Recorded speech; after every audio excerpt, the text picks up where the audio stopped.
What's going on, guys? Sam Adams here, and welcome back to another video. And today we're going to be talking about Mixer versus Twitch. Now, I made a video previously that I will have linked down below that got a good bit of traction, where I was discussing why I bailed on Mixer so early, why I went back to Twitch, then I went back to Mixer. It's been a very flip-floppy past couple of months. However, I'm settling down. I'm kind of changing my perspective, and we'll talk about that in a future episode or a future video. But today, I did want to just dish out what I've learned about Mixer and Twitch, what I've learned about the differences, the similarities between the two.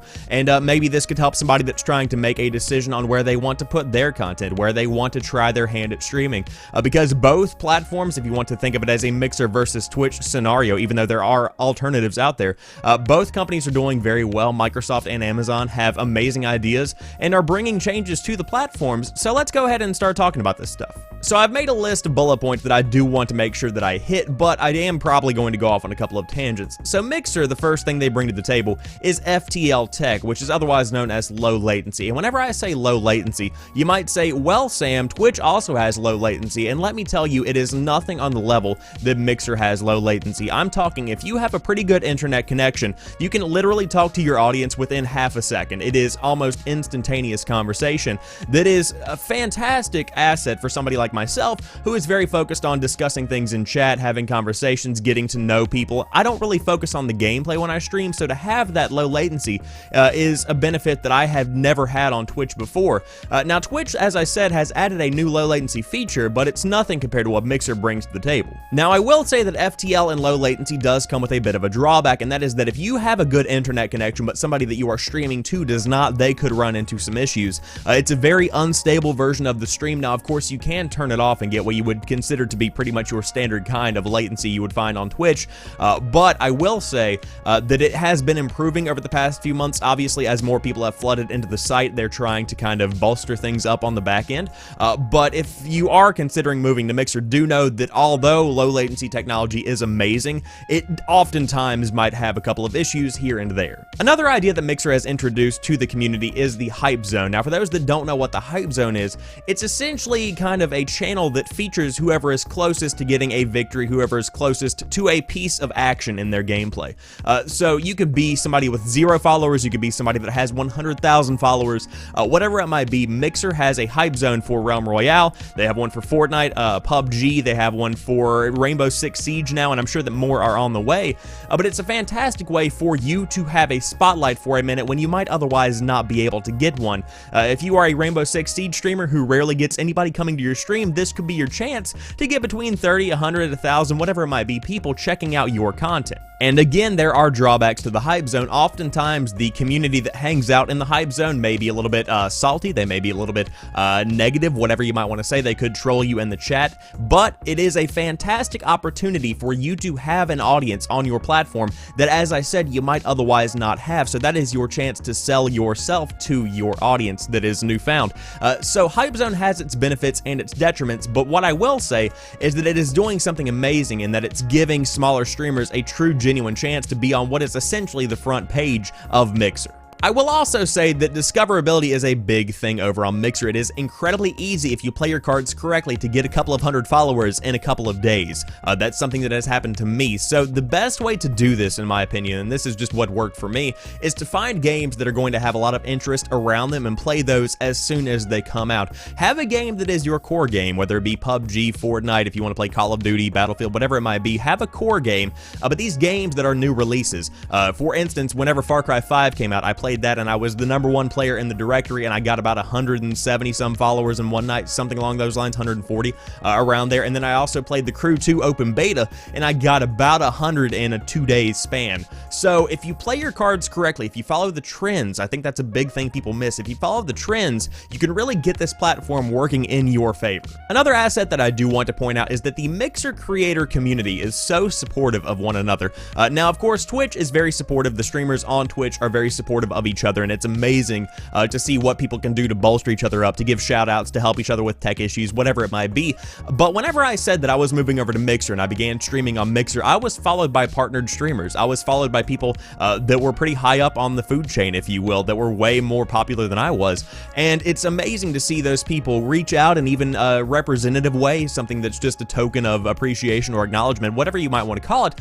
The creator community is fantastic, and if you are a good person, then you can embrace embrace these people and really not use them to your advantage, but network with them, to be able to talk to them, get advice from them, figure out what worked for them and what didn't work for them. It's amazing to see that the creators over there are so friendly, and that is one thing that is absolutely blowing my mind about the time that I've spent on Mixer. Everybody is so dang supportive. It's amazing. As far as the community that you have on Mixer, it does tend to skew towards a younger audience. Now, that has changed a good bit since more and more big streamers are moving whether paid to move over or otherwise. You're getting a more mature audience, but the majority of the people that are on Mixer, and I've said this before in the other video and I'll say it again, are kids that are watching from their Xbox, because it is a Microsoft-owned company. If you go on your Xbox dashboard, you will find that Mixer is one tab over from the home screen. You literally have access to thousands of live streams from Mixer directly on your Xbox. So, considering that, you're going to be getting a bit of a younger audience. So if you're talking about mature themes, if you're talking about stuff that would generally only be accepted by an older audience, you might want to consider sticking to Twitch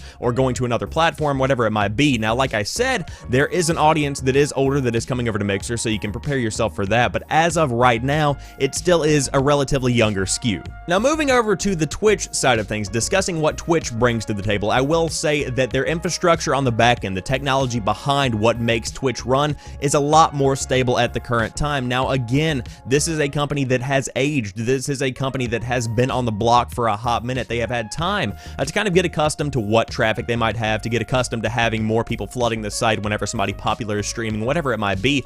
Mixer is still very much so learning from that. Now, both companies are backed by respectable, what I would consider to be superpowers of the tech industry. You've got Mixer with Microsoft, Twitch with Amazon. You've got people that are working on the back end of stuff, but just considering that Mixer is a newer piece of technology, Twitch has had time to kind of age like a fine wine and become something that is very stable, even with a ton of people watching on there. Although Twitch does have issues, it's still a lot more stable than Mixer at the current time.